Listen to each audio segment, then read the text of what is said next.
അപ്പൊ നമ്മൾ ഇന്നത്തെ പരിപാടി ചെറുക്കന്റെ വീട്ടുകാരുടെ പരിപാടി live show, body show, music with body muscles.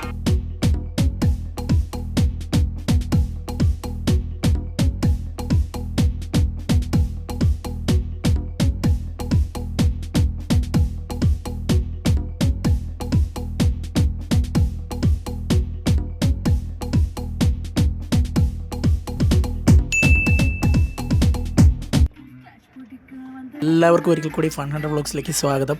അപ്പോൾ മുമ്പ് കണ്ട പോലെ തന്നെ സബ്സ്ക്രൈബ് ചെയ്തിട്ടില്ലാത്തവരാണെങ്കിൽ നമ്മുടെ ചാനൽ ഒന്ന് ആദ്യം സബ്സ്ക്രൈബ് ചെയ്തിട്ട് നമുക്ക് യാത്ര തുടങ്ങാം. അപ്പോൾ ഇന്ന് നമ്മൾ ഒരു യാത്ര പോവുകയാണ്, ചെറിയൊരു ഡേ ട്രിപ്പാണ്. നമ്മുടെ ഇൻട്രോയിൽ കണ്ട പോലെ തന്നെ ബ്രൗൺസ് ബേ ബീച്ച് എന്ന് പറഞ്ഞ ഒരു സ്ഥലത്താണ് നമ്മളിന്ന് പോകുന്നത്. ബെൽഫാസ്റ്റ് സിറ്റിയിൽ നിന്ന് ഏകദേശം 40 മിനിറ്റാണ് ഡ്രൈവിംഗ് ഡിസ്റ്റൻസ് കാണിക്കുന്നത്. ഞാൻ 2 ദിവസത്തെ നൈറ്റ് ഓഫിൻ്റെ സമയത്ത് ബെൽഫാസ്റ്റിലെ നൗഫലിക്കയുടെ അടുത്തൊന്ന് സ്റ്റേ ചെയ്യാൻ വന്നതാണ്. അപ്പോൾ പ്രജോസേനാണ് നൈറ്റ് ഡ്യൂട്ടി കഴിഞ്ഞ് വന്നിട്ട് ഈ പ്ലാൻ ഒന്ന് സെറ്റാക്കിയത്. നൈറ്റ് കഴിഞ്ഞിട്ടാണ് വന്നെങ്കിലും ഞങ്ങളുടെ കൂടെ ഡ്രൈവ് ചെയ്യാൻ എണ്ണം മാത്രമേ ഉണ്ടായിരുന്നുള്ളൂ. അപ്പോൾ പ്രജോസേനാണ് ഡ്രൈവ് ചെയ്യുന്നത്. പതിവിലും തിരക്കായിട്ട് സിറ്റിയിൽ നല്ല ട്രാഫിക് ആയിരുന്നു. നമ്മുടെ വണ്ടി മാറ്റിയിട്ട് വേണം ഈ വണ്ടികൾക്കൊക്കെ പോവാൻ. കഴിഞ്ഞ ആഴ്ച നമ്മൾ കലൂരുണ്ടാക്കിയ ട്രാഫിക് ജാമിന്റെ അത്രം പോരാ. അപ്പം നമ്മൾ ബെൽഫാസ്റ്റ് സിറ്റിയിൽ നിന്ന് കൗണ്ടി ആൻഡ്രമിലേക്ക് പോകുമ്പോഴത്തേക്കും ബാലിമന റൂട്ടിലായിട്ട് കാരിക് ഫർഗസ് കാസ്റ്റിൽ കഴിഞ്ഞിട്ടാണ് ഈ ബീച്ച് ഉള്ളത്. അപ്പം അങ്ങോട്ട് പോണ വഴിക്ക് സൈഡ് വ്യൂസ് ഒക്കെ കാണാൻ നല്ല രസമാണ്. ബീച്ച് സൈഡ് ചേർന്നിട്ടാണ് നമ്മൾ പൊയ്ക്കൊണ്ടിരിക്കുന്നത്.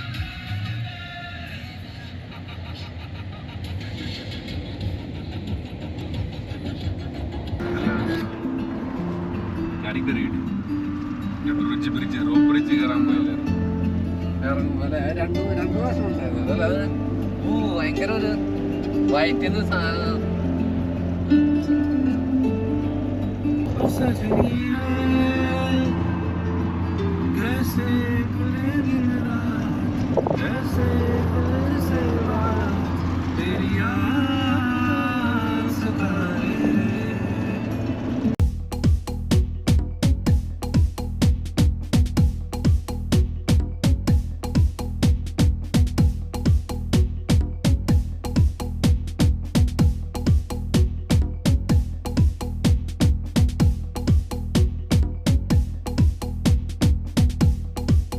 നമ്മളങ്ങനെ ആ അതിമനോഹരമായ ബീച്ചിലേക്ക് എത്തിയിരിക്കുകയാണ്. നല്ല സണ്ണി ഡേ ആണ്, ഒപ്പം തന്നെ സൈലൻ്റ് ആണ് പ്ലേസ് കേട്ടോ. നൈസ് വൈബാണ്. എന്ന് വെച്ച് കഴിഞ്ഞാൽ അധികം ആളുകളൊന്നും ഇന്ന് എത്തിയിട്ടില്ല. പൊതുവേ മഴയൊക്കെ പ്രതീക്ഷിച്ചുകൊണ്ടായിരിക്കും ആളുകൾ എത്താത്തത്. മാത്രമല്ല ഞങ്ങൾ കുറച്ച് നേരത്തെയാണ്, 11 മണിക്കാണ്. സാധാരണ 2 മണിക്ക് ശേഷമാണ് ഈ ബീച്ച് ആക്റ്റീവായി തുടങ്ങുന്നത്. അപ്പോൾ തൊട്ടടുത്താണ് കൗണ്ടി ആൻഡ്രമിലെ ലാൻ എന്ന് പറയുന്ന പ്ലേസ്. അപ്പോൾ അവിടുന്ന് സ്കോട്ട്ലൻഡിലേക്കുള്ള ഫെറി സർവീസാണ് നമ്മളിപ്പോൾ കാണുന്നത്. എന്തെങ്കിലും ദൈവം അനുഗ്രഹിച്ച് നമുക്കതിൽ കയറാൻ ഒരു അവസരം കിട്ടിയാൽ നമുക്ക് വീഡിയോ ചെയ്യാം. പക്ഷേ ഇപ്പോഴൊന്നും അത് സാധ്യമല്ലായിരിക്കും. എന്തായാലും നല്ല ഭംഗിയാണ് ഈ ബീച്ചിൻ്റെ സൈഡിൽ കൂടെ ഇങ്ങനെ ഒരു എന്താ പറയുക, ചെറിയൊരു കപ്പലിങ്ങനെ പാസ് ചെയ്ത് പോകുന്ന കാണാനൊക്കെ നൈസ് വൈബാണ്.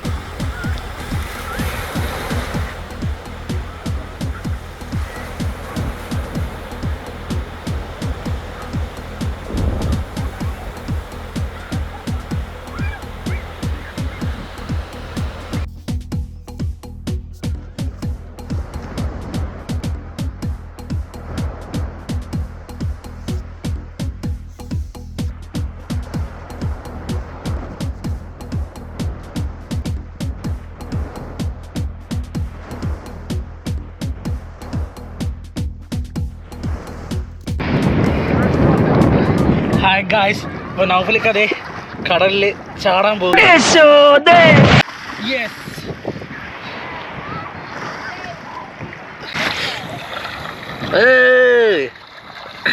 ചാടുമ്പോൾ വെള്ളത്തിൽ താഴെ എടുക്കണോ? വെള്ളത്തിൽ നിൽക്കാൻ പറ്റില്ല. ആ എന്നാ ചാട് ചാട് ചാട് ചാട്.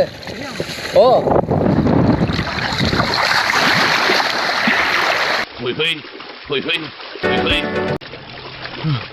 എന്താണ് ബോട്ട് പറഞ്ഞ? ഞങ്ങളൊരുത്തം വെള്ളത്തിലെറിഞ്ഞാണ്. ആരാണാ പറ്റി? ആ ഇന്ദുവിന്റെ മറ്റവൻ ഫ്രാങ്കിനവൻ വെള്ളത്തിലെടുത്തെറിഞ്ഞ. പിന്നെ അവനറിയാൻ ഞാൻ നിന്ന് കൊടുക്കേ. അതിനു മുമ്പേ ഞാൻ വെള്ളത്തിൽ ചാടി. നമ്മൾ ആരാ മോൻ?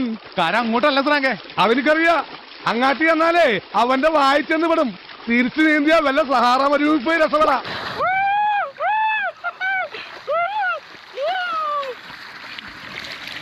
Oh my god, oh my god, oh my god.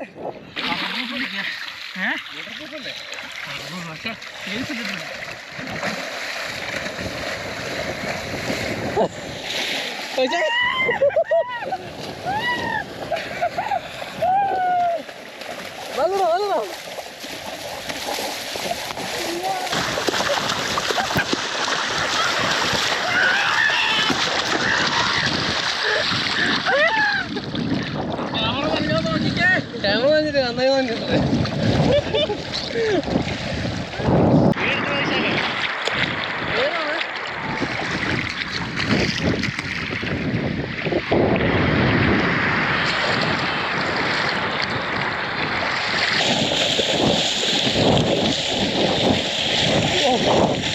What the fuck?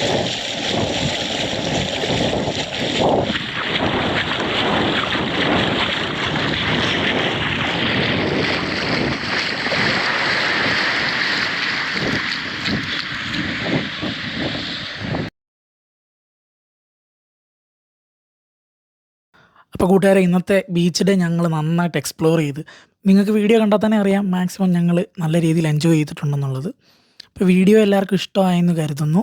Northern അയർലൻഡിലും അയർലൻഡിലും ഒക്കെ താമസിക്കുന്നവർക്ക് ഇഷ്ടംപോലെ ബീച്ചുകൾക്ക് ക്ഷാമമില്ല എന്നുള്ളത് അറിയാം. എന്നിരുന്നാലും ഇത് മസ്റ്റ് ട്രൈ ആയിട്ടുള്ളൊരു ബീച്ച് തന്നെയാണ്. ട്രാവൽ ചെയ്യുന്നതിന് മുമ്പ് തന്നെ എല്ലാവരും ഗൂഗിൾ മാപ്പും അതുപോലെ തന്നെ വിക്കിപീഡിയയൊക്കെ നോക്കി ഇവിടുത്തെ ടൂറിസ്റ്റ് നോംസ് ഒക്കെ ഒന്ന് വായിച്ചിട്ട് വരുന്നത് നല്ലതായിരിക്കും. പ്രത്യേകിച്ച് ഇപ്പോൾ ഇവിടെ പെറ്റിനെ ഒന്നും അത്ര അലോയ് ചെയ്യുന്നില്ല എന്നൊക്കെയാണ് ഞങ്ങൾ വായിച്ചപ്പോൾ കണ്ടിട്ടുള്ളത്. ഡോഗ് കൺട്രോൾഡ് ഒക്കെ ആയിട്ട് കയ്യിൽ നിന്ന് പോയി കഴിഞ്ഞ് കഴിഞ്ഞാൽ 80 പൗണ്ട് വരെ പെനാൽറ്റി ഇവിടെ പറഞ്ഞിട്ടുണ്ട്. പിന്നെ യാത്ര ചെയ്യുന്നവർക്ക് കാറായിരിക്കും ഏറ്റവും നല്ല യാത്രാമാർഗം. നിലവിൽ ക്യാരവാൻ പാർക്കിങ്ങിൻ്റെ സംവിധാനം ഒന്നും കണ്ടിട്ടില്ല. അപ്പോൾ കാർ തന്നെയായിരിക്കും ഏറ്റവും നല്ലത്. ഫാമിലിയൊക്കെ ആയിട്ട് വന്ന് വൺ ഡേ ചിൽ ഔട്ട് ചെയ്ത് പോകാനായിട്ട് ഡെഫിനറ്റ് ആയിട്ട് ഞാൻ ഈ പ്ലേസ് നിങ്ങൾക്ക് എല്ലാവർക്കും സജസ്റ്റ് ചെയ്യും. വീഡിയോ ഇഷ്ടമായെങ്കിൽ എല്ലാവരും ഒന്ന് ലൈക്ക് ചെയ്യുക, ചാനൽ സബ്സ്ക്രൈബ് ചെയ്യുക. പോരാത്തിന് നിങ്ങളുടെ വിലയേറിയ അഭിപ്രായങ്ങൾ കമൻ്റായിട്ട് രേഖപ്പെടുത്തുക. പിന്നെ ഷെയർ ചെയ്ത് സപ്പോർട്ട് ചെയ്യുക. ലൈക്ക് ചെയ്യാനും ബെൽ ബട്ടൺ എനേബിൾ ചെയ്യാനും മറക്കാതിരിക്കുക.